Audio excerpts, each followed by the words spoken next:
Dan istinja itu wajib.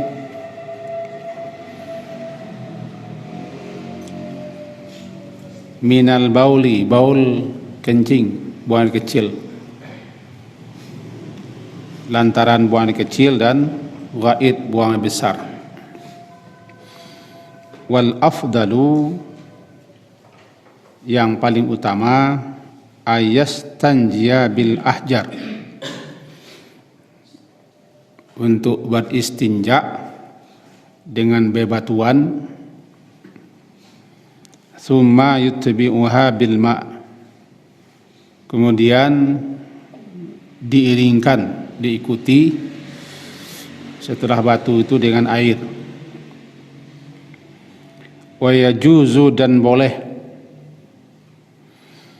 ayyak tasira alal ma', meringkas, mencukupkan, memadai, memadakan dengan air.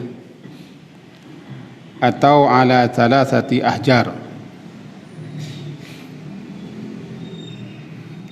salasah 3 batu, atau dengan 3 buah batu saja. Yunki, yang dapat membersihkan dengannya 3 buah batu itu mahal, tempat keluarnya kotoran, mahal tempat. Fa idza arada al-iktisar, maka idza, apabila arada, ingin untuk iktisar, ala ahadihima, memadakan, mencukupkan dengan ahadihima, salah satu daripada keduanya, falma afdal, maka dengan air itu lebih utama. Wa yajtanibu, dan hendaklah dia menjauhi, istiqbal al-qiblah, menghadap kiblat, wastidbaraha, dan istidbar, membelakanginya, fissara, di lapangan terbuka atau padang-padang pasir, sahra. Wa yajtanibu al-baula wal ghaita fil ma'i rakid, dan yajtanibu, menjauhi, al-baula kencing, buang kecil, wal ghaid, buang besar, pada al-ma'i rakid, air yang tergenang, air yang diam, yang tidak bergerak, rakid. Wa tahta syajaratil muthmirah, dan tahta, di bawah, asy-syajarah, pohon yang sedang berbuah, muthmirah. Wa fit tariqi, dan di jalan, lalu lalang tempat manusia, tarik, jalan. Oh, di sini abunya ada ya. Wa zilli, tempat bernaung, berteduh. Wasqabi, saqb itu lubang, liang-liang, lubang-lubang. Wala yatakallam, dan jangan bercakap-cakap, berbicara, alal bauli wal ghaid, sewaktu ketika kencing dan buang air besar. Wala yastaqbilu syamsa, dan jangan yastaqbil, menghadap kepada matahari dan bulan, qamar. Wala yastadbiruhuma, dan tidak pula, atau jangan yastadbiru, membelakangi matahari dan bulan, huma, keduanya. Begitu terjemahnya kira-kira. Mari kita jelaskan. Istinja. Apa itu istinja? Yang dikatakan istinja adalah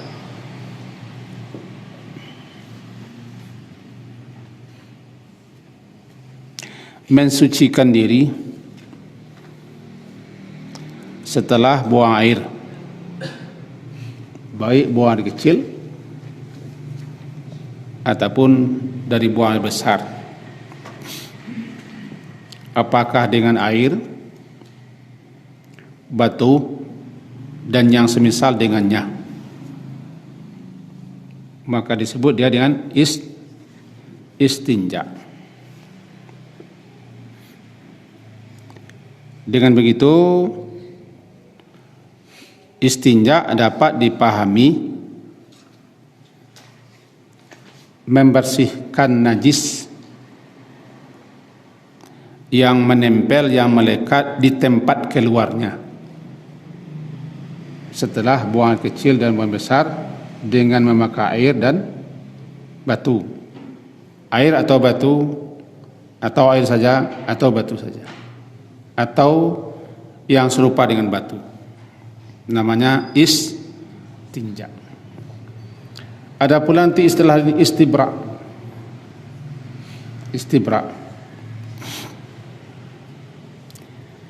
Nah, istinja itu wajibun. Istinja itu wajib minal bauli, daripada setelah buang air kecil dan buang air besar.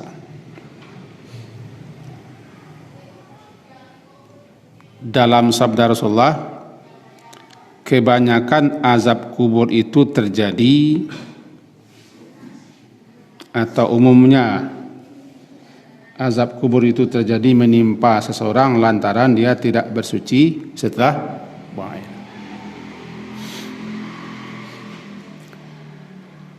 Nah, wal afdal, yang paling utama, beristinja bil ahjar, dengan batu. Kita terbiasa, ragu gitu. Mari kita gambarkan suasananya di zaman Nabi dulu. Orang-orang di situ susah air. Tsumma yutbi'aha,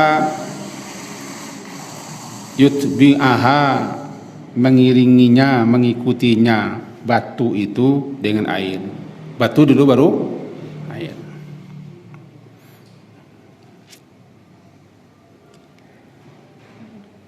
Dan boleh juga yaktasir, memadakan, mencukupkan dengan air saja atau dengan batu saja. Apa dalilnya? Tentu dalil, alasan. Sebagaimana hadis diriwayatkan oleh Imam Bukhari, juga diriwayatkan oleh Imam Muslim dari Anas bin Malik radhiyallahu anhu, dia berkata, kana Rasulullah sallallahu alaihi wasallam yadkhulul khala. Rasulullah SAW masuk ke khala. Khala itu tempat buang hajat, namanya khala. Tempat di mana buang hajat, khala. Khala itu kan sunyi, tempat orang bersunyi-sunyi, menyepi-nyepi, buang air. Khala, tempat yang sunyi, yang kosong. Nah, Rasulullah SAW masuk ke khala. Kata Anas bin Malik, fa ahmilu ana, aku membawa bersama seorang anak nahwi yang seusiaku, idawah, suatu bejana kecil terbuat dari kulit, sampai air ketek.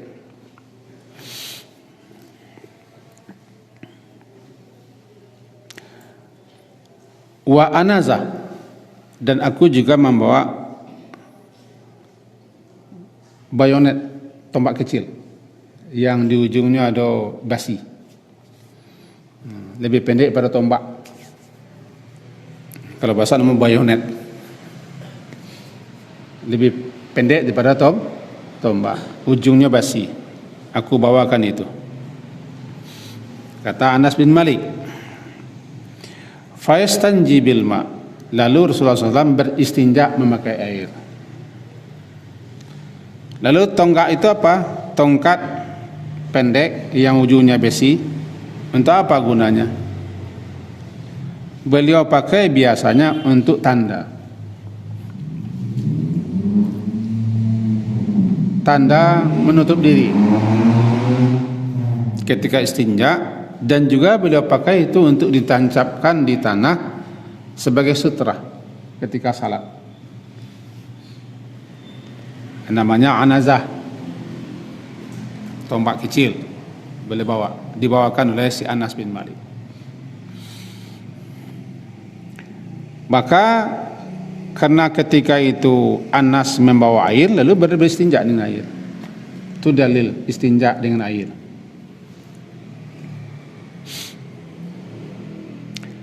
Kemudian dalam hadis lain disebutkan begini dari Ibnu Mas'ud.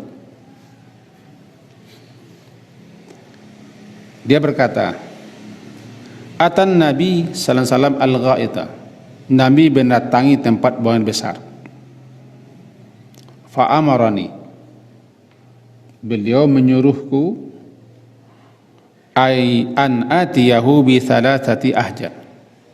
Untuk membawa kepada beliau 3 batu. 3 batu itu beliau pakai untuk istinja, untuk membersihkan diri dari najis setelah buang air. Ghaid namanya. Ghaid itu apa? Atan Nabi sallallahu alaihi wasallam ghaita. Nabi mendatangi ghaid. Ghaid itu pada mula-mula tampik kerendahan. Dawak namanya lurah. Kan lurah, tampik kerendahan lurah. Di mana di daerah-daerah perapasir kelurahan lurah tanah rendah itu, di situ lah orang buang hajat. Bayangkan dulu di zaman Nabi tidak ada kloset. Rimba-rimba tidak ada, semak-semak tidak ada. Jadi orang biasanya pergi ke padang-padang gurun, dicari tempat yang namanya ghaid. Buang situ. Kalau doa kan sesuatu namanya jamban. Jamban itu dia tabe. Di Maluku tabe di zaman Nabi. Lalu yang ada adalah gurun, sahra.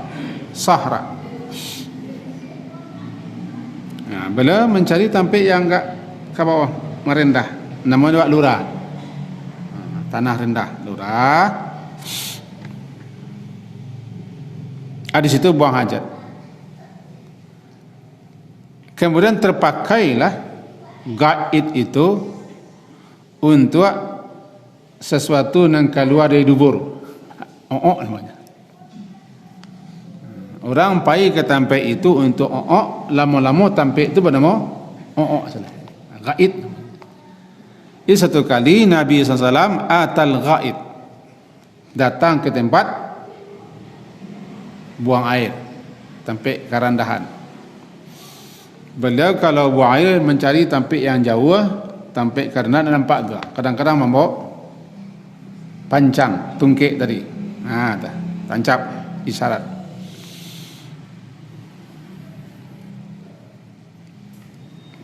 Lalu Ibnu Mas'ud beliau suruh,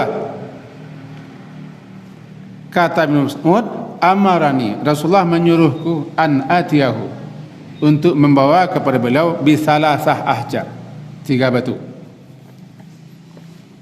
Dengan 3 batu itulah beliau membersihkan diri setelah buang air besar.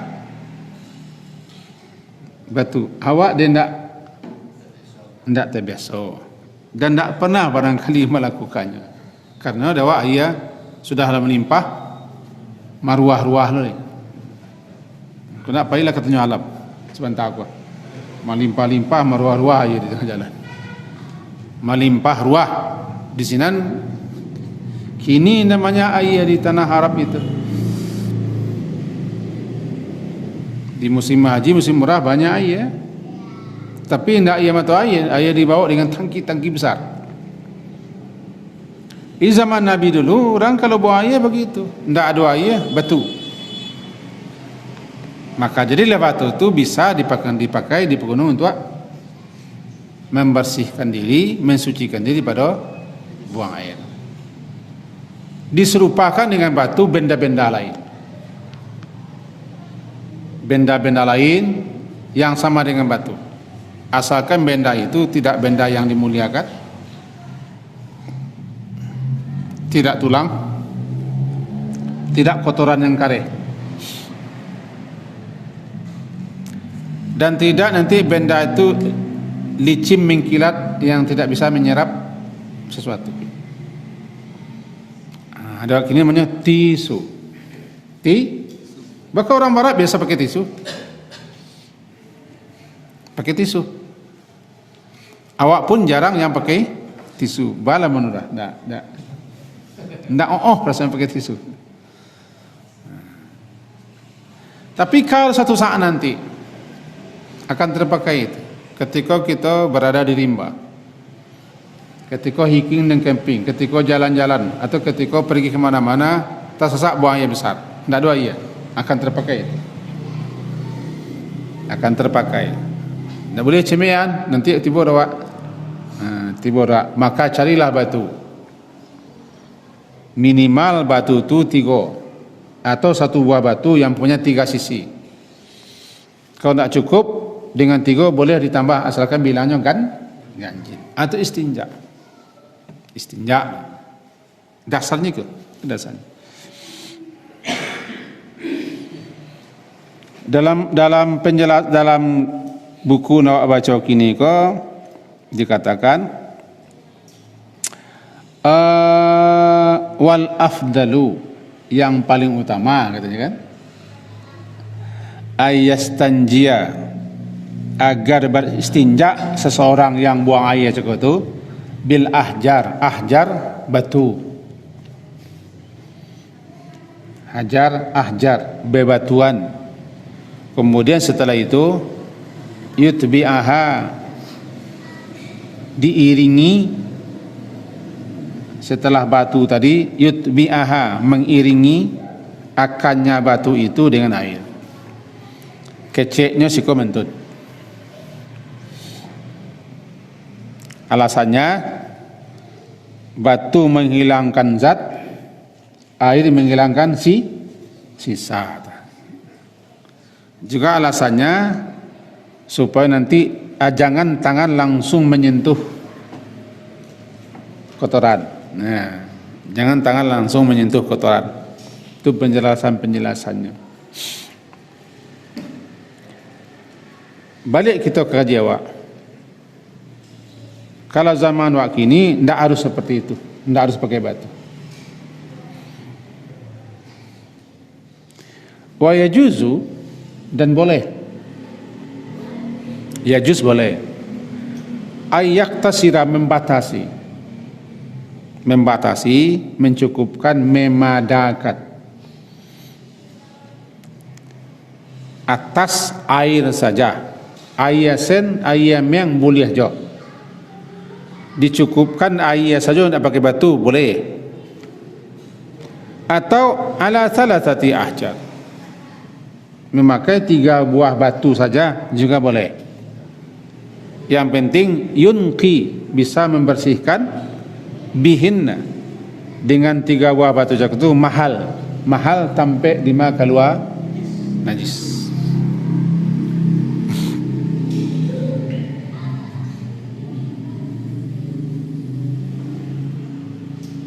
Jadi kalau batu saja nak pakai tidak masalah, meskipun ada air. Contoh air lagi kuah. Di ambo pribadilah tarasobana ketika dari Makkah ke Madinah.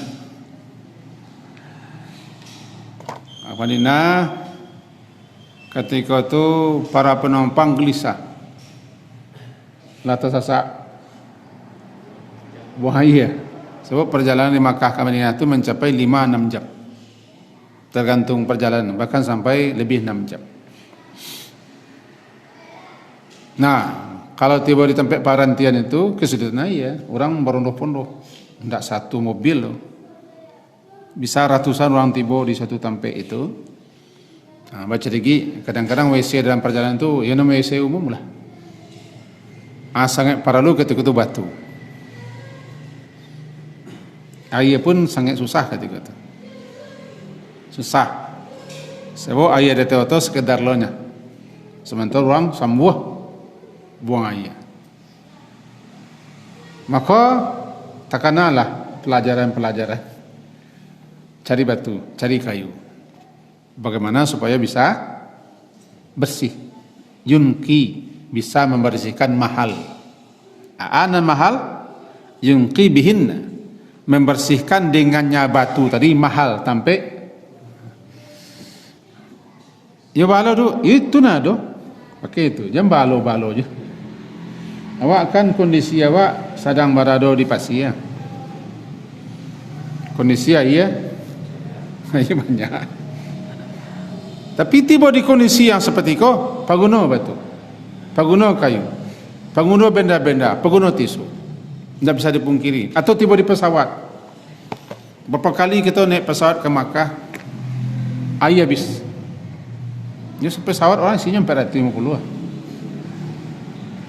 Barana lah kita bawa di pesawat tadi. Tidak ada air lah, takkan ada air keluar. Tisu banyak. Pandai tidak pandai? Pandai tidak pandai? Pakai tisu. Yang penting sisa-sisa najis hilang. Masalah baun mereka cerita no. Itu dari perkara itu. Sisa-sisa najis salah. Nah, itulah gunanya kita mempelajari fikih dasar namanya.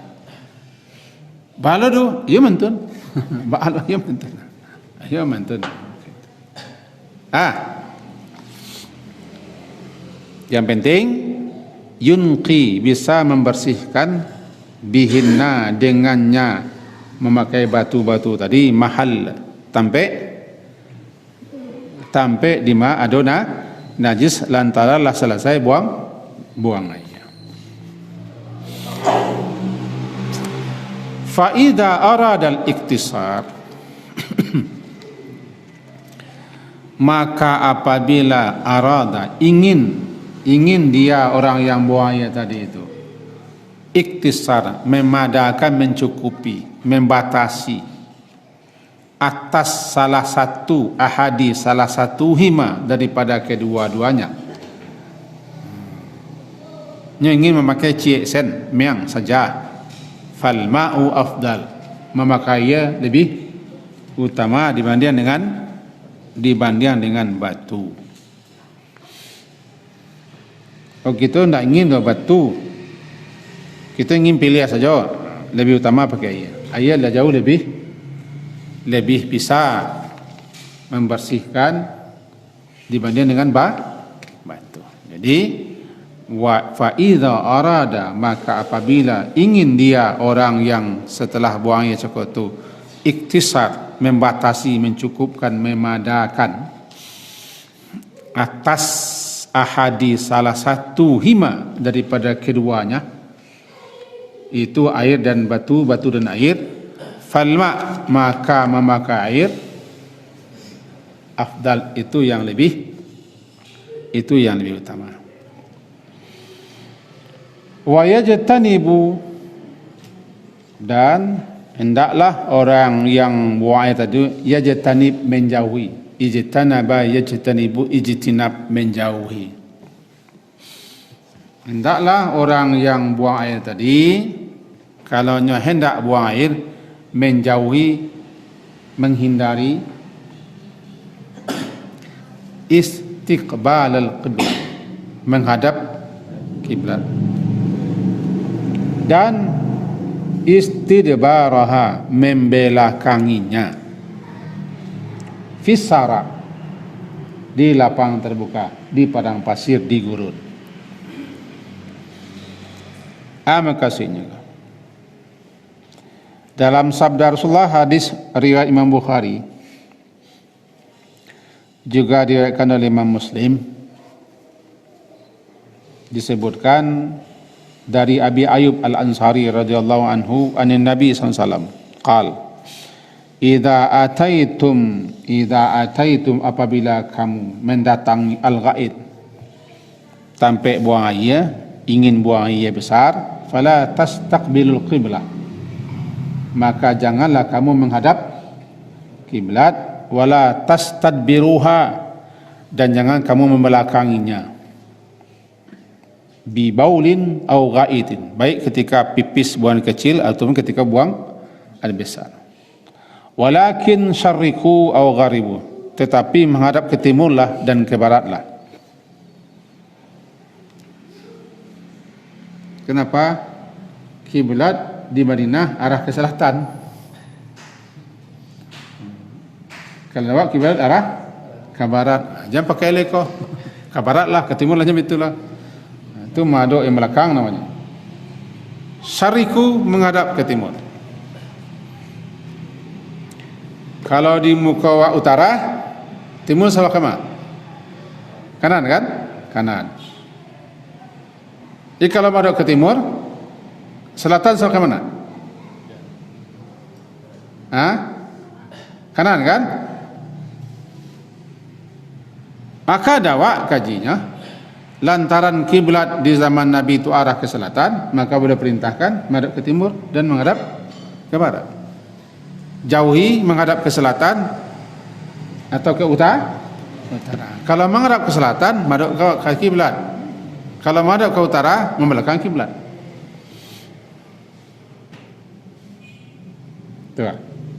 Nah, iko di sahra, di tampek terbuka, tidak ada sekat, tidak ada penutup, seperti di padang-padang, di gurun-gurun, di ladang, atau di jalan-jalan, tidak ada pelindung. Banyak ulama menyebutkan di samping untuk memuliakan, menghormati kiblat, karena kiblat juga gurun-gurun, padang-padang, tempat terbuka itu tidak sunyi daripada makhluk Allah yang lain, seperti jin atau malaikat atau orang-orang tertentu yang sedang salat menghadap kiblat tanpa disadari. Kita menyonggenginya dan seterusnya. Atau juga nanti ada makhluk-makhluk jin yang muslim dan seterusnya. Lebih-lebih ketika buang air di padang-padang, di gurun-gurun cekun, sangat perlu kita membaca bismillah sebelum baca doa. Karena bismillah itu tameng, hijab, satru, penghalang, pembatas aurat kita dengan pandangan jin. Di padang-padang, tempat terbuka, kan tak ada yang menghambat kita, maka aurat kita nampak saja di jin-jin yang kita tak nampak jin. Ingat, jin-jin itu suka di padang-padang, di gurun-gurun, tempat-tempat sunyi, tempat-tempat kosong, mereka berkeliaran di semak-semak. Kita buang air di situ, aurat kita nampak, maka satrunya, hijabnya, pembatas penghalangnya daripada pandangan jin, baca bismillah. Bismillah, Allahumma inni a'udzubika minal khubuthi wal khaba'ith. Itu satru. Bagaimana nanti kalau tampek cekutulah ada dalam ruangan? Nah, kok alasannya? Umar bin Khattab suatu kali kata beliau, irtaqaitu fawqa zahri baiti Hafsah li ba'di hajati. Suatu kali kata Umar, aku naik ke atas rumah Hafsah. Hafsah itu kan anak Umar, bini Rasulullah. Karena ada hajat, ada urusan, naik buka suatu rumah kata. Tiba-tiba tanpa disadari, faraitu Rasulullah, aku melihat Rasulullah sedang buang hajat. Ketika itu beliau mustaqbil kiblat, membelakangi kiblat, menghadap ke Syam. Ikolah dalil yang dipakai oleh para ulama, kalau tampeknya lahdo sekat, batasan, tampek spesial, lahdo muatnya, ana muat tampek nali dispesialkan, boleh menghadap kiblat, karena lahdo batas.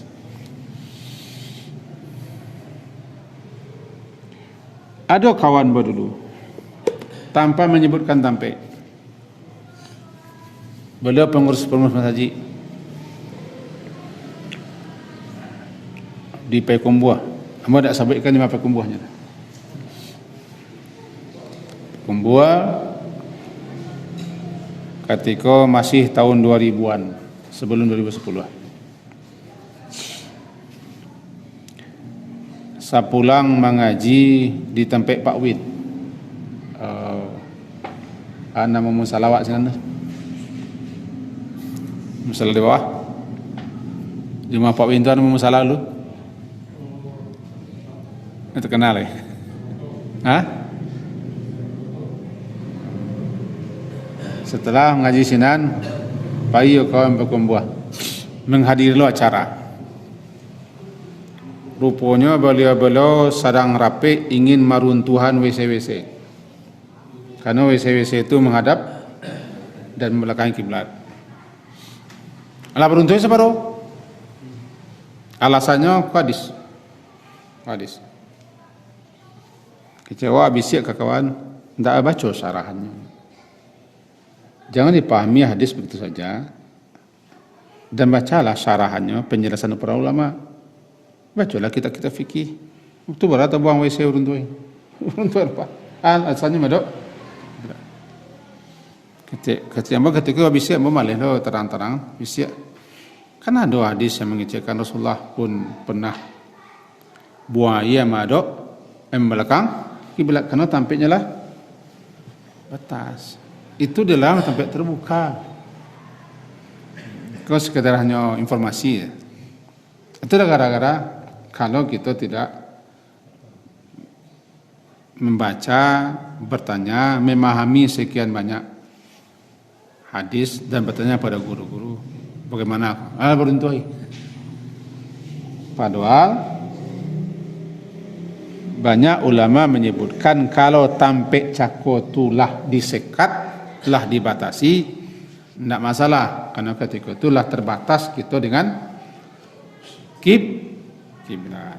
Bahkan kata Imam Nawawi, kalau ada tinggi penyekatnya 2/3 hasta, lalu kita meronggoh di sinan, atau pipis, kemudian dakik kita ke dinding macam itu kira-kira 3 hasta, segitu, tidak masalah lah pada kiblat dah. Tidak masalah belakang kiblat. Sebab kita tidak langsung.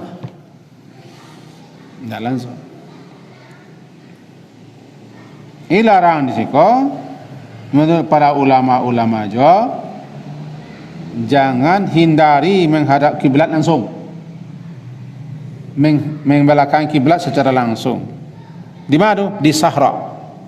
Sahra itu di padang-padang pasir, di gurun-gurun, di tanah-tanah lapang, tempat-tempat terbuka.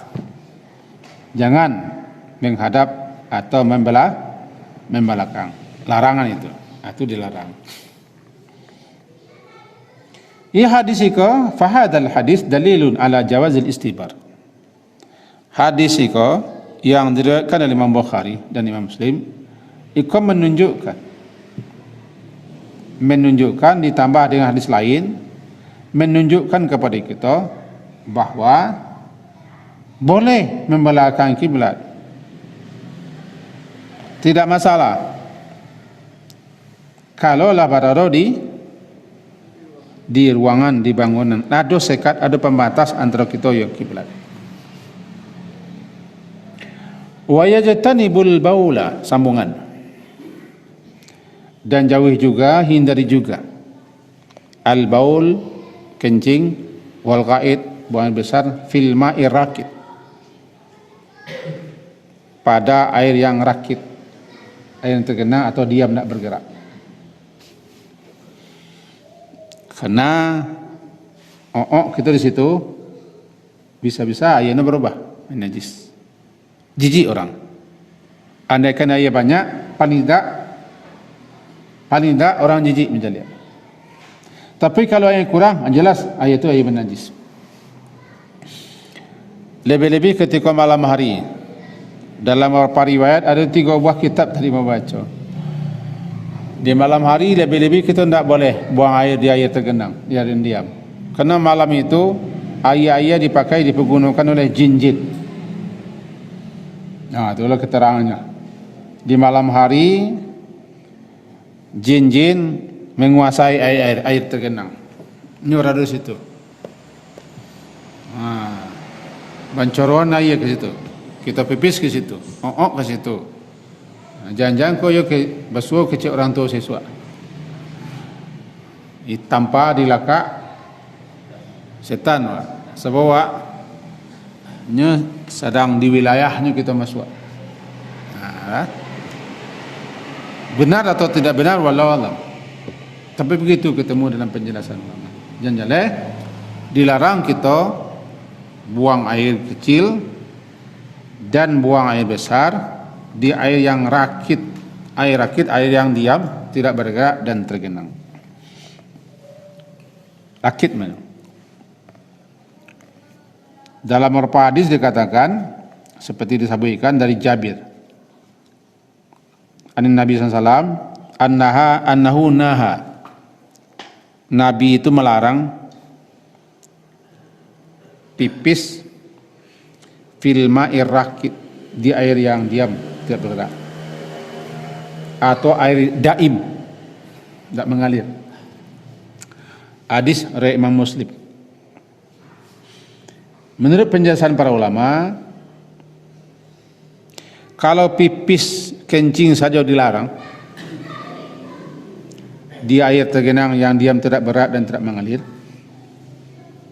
dilarang atau makruh, lebih-lebih lagi buang air besar walaupun sedikit, tidak bolehkan kecuali danau.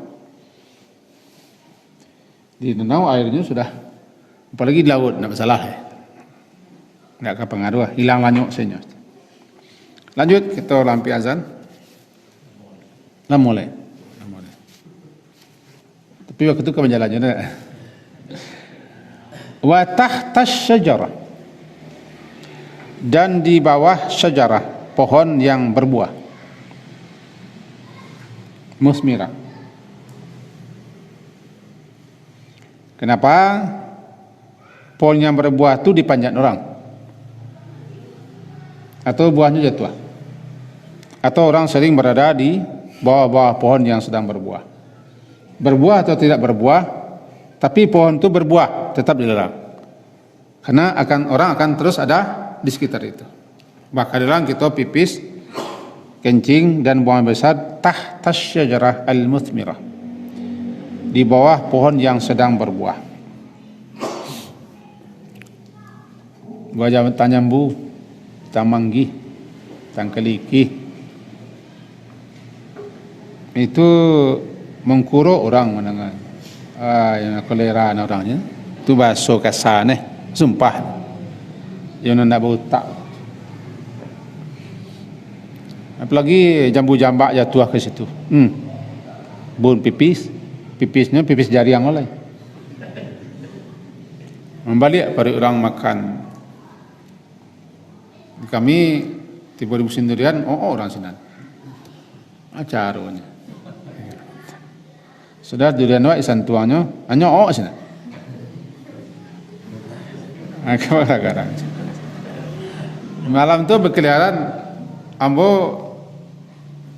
ditampe ambo banyak durian. Bahkan salah satu wilayah kami namanya Kabun. Di Kabun tu banyak batang durian. Dan memang suku mau punya, ambo kepala suku. Siasa ambil durian wak gonya wak. Apa memang pareman? Jam 3 lalu ke Kabun kuah, sampai Langang kuah, ndak tentu Langang, ndak tentu Langang, jauh dari perkampungan. Habis jam 3, jam sampai jam 2 sini. Bukan hanya kulit durian saja. Isi durian pun ada di sana. Isi durian kunyangnya. Sudahlah durian dilantuang no, ditinggalkan aja. Ayo dah, sampu orang banyak. Ini laknat. Jadi jangan sampai buang air tahtas syajaratil musmirah. Wa fit tariqi, dan di jalan. Kenapa? Di jalan memang jalan larang. Kata Rasulullah SAW, hadis Abu Hurairah, hadis riwayat Imam Muslim 269 dari Abu Hurairah, anna Rasulullah SAW bersabda, ittaqul la'annain, kamu takutlah kepada dua hal yang menyebabkan laknat. Qalu wa man la'annan, Rasulullah, apa dua hal yang dilaknat itu? Qal alladhi yatakhalla fi tariqin nas aw fi zilih, orang yang buang air di tampek lalu lalang orang di jalan dan di bawah zil, di bawah tampek orang berteduh. Orang biasa berteduh situ, kita kita pipis situ, akan menyebabkan laknat. Dalam kitab Subul Salam baca lihat penjelasannya begini, juga dalam kitab Tauhidul Ahkam. Melanat tak boleh. Yang boleh melanat Allah, yang boleh melanat Rasulullah. Kita tidak boleh melanat. Baru kita boleh melanat kalau Allah yang melanat dan Rasul yang melanat. Karena laknat itu berarti menyingkirkan orang di rahmat. Tetapi ada karajo perbuatan yang menyebabkan orang melanat. Hindari itu. Di antaranya adalah pipis kencing di tampek orang biasa lalu tarik, fi tarikin nas, di jalan manusia. Tidak dia bu tarik nak, lain masalah. Galak stek, masam-masam, galak stek. Jalan wazil, tampek biasa orang bertaduh. Termasuk tampek di mana orang biasa duduk di situ. Dalam praktek terang, tampek orang biasa duduk di situ. Di jembatan, di pelantar, di simpang-simpang, orang biasa acok istirahat duduk di situ. Kita pipis situ. Kata pipis bertaduh tu. Itu sumpah sarapan kalau ada. Sabana sumpah sarapan. Lebih-lebih hari panen langkang. Baunya mengerayak. Itu mendatangkan laknat. Saya elok orang kadang-kadang kalau aja muncul. Kamu kena elok apa? Sejak buat. Sah mengurumeh dia tim jelak. Ya nak. Gimana hendak salah betul. Hendak. Hendak bersyukur orang betul. Namanya kata Rasulullah, ittaqul la'anaini. La'anaini, dua hal yang mendatangkan laknat. Kalau bahasa Kasawak, jangan kembali di sorong. Kembali di sorong sampai basuh nak lah. Sekali kamu pemberang, kalau bangi itu berang. Kamu burangai nak bujang di sekolah, tukang. Ayo tasimbaba jadi. Sekolah selama bangun, nya tukang, ibu mencoror di dinding. Hoi, saya lihat lah dia kembali bahan tak senyum. Habis mana aja. Aja yang kecil dia dapat bangi, sekali kau bangi dia mencari angin. Karajo itu orang lah, itu tak orang karajo itu. Dan jadi kami kalau lalu sini nak pipis sini datang. Pak carinya, berangai. Kecetnya lah tua kau nak pemanginya kira. Orang tambah tua tambah pemangi mah. Kan? Karena ikut tua kan. Jangan. Jadi di mana orang biasa lalu, di mana orang bertaduh, di mana berhenti, jelas itu dilaknat. Menimbulkan laknat, sumpah serapah orang. Sumpah serapah orang. Kau kadang-kadang di tepi pematang berkoleng sana. Tahu tepi pematang? Ambo dulu tukang panciang balui, tukang tangguak, tukang geteh, tukang tampape, bujang-bujang. Yalah, di pematang sawah tu lama saya tak kulai Melayu kat sana. Ya ndak. Ayo ndak. Awak ketika tu kan masih alun sa elok ko lain. Yo. Tekana ada iko mendatangkan kutuk, sumpah serapah, caci maki. Kata Rasulullah, ittaqu, jauhi itu. Kan doa. Doa yang paling buruk ketika nak kuruk dan cirinya kata. Bahasa tu bahasa kasar. Nak kata gata lah ikuannya. Kan kesal orang. Jauhi itu. Jadi wa fit tariqi wazil wathuq, lubang liang-liang. Wa huwa thuq fi ardi au jidar au nah, baik di bumi, di dinding, di tabiang, jauhi. Karena itu bisa mendatangkan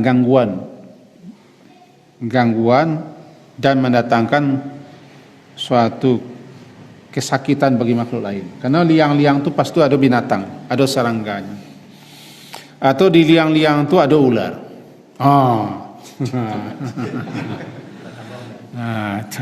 Atau kalau datang. Namanya kok kobra loh kok. King kobra loh.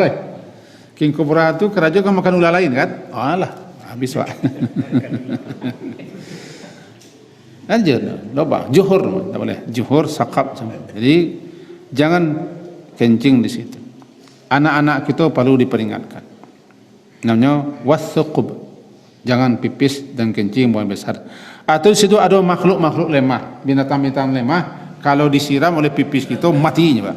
Pipis kita beracun, Pak. Pipis lah ketunggal istri itu bakarak dengan istri, beracun pipis. Ada makhluk-makhluk binatang-binatang serangga-serangga yang lemah, yang kena ia bisa isdat pipis kita situ. Ini kan orang makhluk itu. Kita zalim nanti menuntut di akhirat. Ada satu riwayat menyampaikan dari Qatadah. Wa inda an-Nasa'i an Qatadah yuqal innaha masakinul jin. Lubang-lubang itu ada yang ditempati oleh jin. Jin di situ. Jin itu kan jin-jin, ada yang suka tinggal di riol-riol, di got-got, di bandar-bandar, di semak belukar, di tempat-tempat gelap, tempat-tempat lapang, di liang-liang, di gua-gua, di lubang-lubang, jin. Jangan leka jin ke rumah beliau saya pipis orang kan laka orang. Pipis orang ke bilik awak, yang tanah pipis ke bilik awak. Saya lalu orang lah sekuah asal ambil alur mencarinya. Pipis ke liang tu tempat jin. Ada kebanginya. Bisa jadi kencong macam aku jadinya. Kita orang tua-tua dulu tanpa jin, dicakik setan. Ya, mengaduahnya. Nama si jin, sang orang elok, saya kita pipis ke kepala lah bagi. Ku kepala jin tapi pipisi. Susah. Dari lubang. Alasannya begitu. 1, 2, 3, 4, ada 4 buah yang kita pelajari kitab-kitab menerangkan kenapa dilarang di lubang-lubang. Banyak yang mengatakan di samping memang liang-liang itu sarang-serangga dan binatang-binatang dan ular-ular setekala kadang-kadang ditempati oleh jin. Wala yatakallam, dan jangan, tidak boleh yatakallam, berbicara. Berbicara ketika pipis dan gaid ketika buang air besar. Dikatakan dalam hadis bahwa an Ibnu Umar radhiyallahu anhu anna rajulan, disebutkan begini ya, sesat Abi Sa'id radhiyallahu anhu qala sami'tu an-nabi sallallahu alaihi wasallam qala, kata Abu Sa'id semoga Allah meridainya, dia berkata, aku mendengar Nabi sallallahu alaihi wasallam bersabda, la yakhruju, janganlah keluar ar-rajulani, 2 orang, yadribanil ghaid, kedua orang itu mendatangi tempat buang air, kashifaini an auratihima yatahaddatsani, kedua-duanya saling menyingkapkan aurat lalu bercerita, bincang-bincang, ngecek-ngecek. Lama lo tak sedang buang air tu. Fa inna Allah azza wa jalla yamkutu ala dhalik. Allah azza wa jalla mengkutuk. Kutuk cakap tu lebih daripada murka. Yamkutu yaghdab, murka sangat. Makanya kita tidak boleh berbicara sedang buang air. Dikiaskan ke bicara berteriak-teriak, termasuk menjawab HP. Sedang HP mengicik. Dan ke bawah lapis ni kau mengicik je. Tak boleh. Dan dikiaskan situ jika wa yuqasu 'ala al-kalam, dikiaskan, dianalogkan kepada bercerita, bercakap-cakap itu adalah kal akal, makan tak boleh, minum tak boleh, termasuk minum rokok. Minum rokok. Termasuk bermain-main, juga zaman kini termasuk main game. Game. Nak sadar beko lah selesai biasa minggu. Yuqas, dikiaskan kepada larangan untuk berbicara dalam esei. Tidak boleh saling menyingkapkan aurat, kita mau tahu dulu. Dilarang oleh Nabi, jangan kata Nabi. Jadi la yakhruju rajulan. Janganlah dua orang keluar menuju tempat buang air lalu keduanya saling menyingkapkan aurat lalu berceri, kecuali boleh bicara kalau ada sesuatu hal yang sifatnya darurat, seperti menegur orang yang hampir jatuh. Hati-hati, mak, licin. Tanpa satu otomatis, tidak disengaja. Kalau bicara tidak boleh, termasuk tidak boleh berzikir, baca Quran. Nih, pakai jangan baca Quran di WC, mau hafalan jangan. Menyambut azan, apalagi ya assalamualaikum. Bunyi apa? Waalaikumsalam. Mau sedang dia boleh. Salam mau sedang jangan jawab apa, jangan menjawab apa, matikan. La yatakallam. Kalau salah orangnya. Wala yastaqbilu syamsa wal qamara. Jangan menghadap matahari dan belakang matahari. Jadi la yastaqbilu syamsa, jangan menghadap matahari, wal qamar dan bulan, wala yastadbiruhuma, jangan belakang kedua. Itu ikhtilaf ulama. Alasan mereka adalah matahari dan bulan itu termasuk ayat-ayat yang menunjukkan kebesaran Allah. Matahari, bulan adalah dua ayat min ayatillah. Kedua-duanya termasuk ayat-ayat yang menunjukkan kebesaran Allah. Maka untuk memuliakan ayat-ayat Allah, jangan menghadap matahari dan belakangi matahari, bulan dan belakang bulan. Itu namanya untuk penghormatan, pemuliaan. Bahkan yang lain mengatakan tidak masalah. Cuma demi adab kita kepada makhluk Allah yang disebut dalam Quran, janganlah sampai kita apalagi menyonggai matahari, tidak jadilah. Merasa itu kaji kita mengulang balik bacaannya dan terjemahannya. Paling-paling seminit. Tidak akan lewat waktu ya. Al-istinja wajib minal bauli, dari karena buang kecil dan ghaid, buang air besar. Wal afdalu, yang paling utama, ayastanjia, bahwa beristinja memakai batu ahjar. Thumma, kemudian mengikutinya batu itu dengan air. Hatu batu, mengikutinya batu dengan air, ikuti batu dengan air. Wa yajuzu, dan boleh, ayak tasira, boleh untuk membatasi, mencukupkan atau memadai saja, mencukupkan saja dengan air, alal ma, atas air saja, atau atas salah satu ahjar, 3 buah batu. Yunqi, yang penting dia bisa membersihkan bihinna, dengan batu tadi, al-mahal tampe di ma ado najis. Fa idza arada al-iktisar, maka apabila yang buang air tadi ingin iktisar, memadakan, mencukupkan atas ahadihima, salah satu daripada keduanya, yaitu batu dan air, fal ma afdal, maka istinja dengan air lebih utama. Wa yajtanibu, dan jauhi istiqbal al-qiblah, menghadap kiblat, wastidbaraha, dan membelakanginya, fis sahara, di gurun, di padang-padang terbuka dan sejenisnya.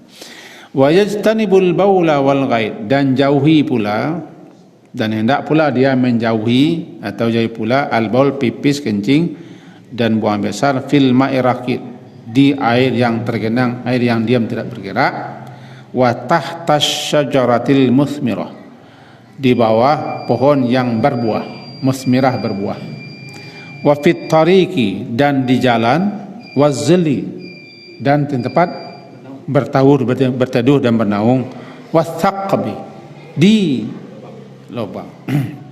Wala yatakallam, dan tidak boleh berbicara alal bauli wal ghaid, sedang kencing dan sedang buang besar. Wala yastaqbilus syamsa, dan tidak boleh menghadap kepada matahari dan bulan. Wala yastadbiruhuma, dan tidak pula membelakangi keduanya. Amin. Selesai kajian kita. Semoga ada berkah manfaatnya. Diakhiri dengan subhanakallahumma wa bihamdika asyhadu an la ilaha illa anta astaghfiruka wa atubu ilaik. Wassallallahu ala Muhammadin wa ala alihi sahbihi ajma'in. Alhamdulillah. Syukran ya Rabbi, syukran, hadaita qalbi, syukran.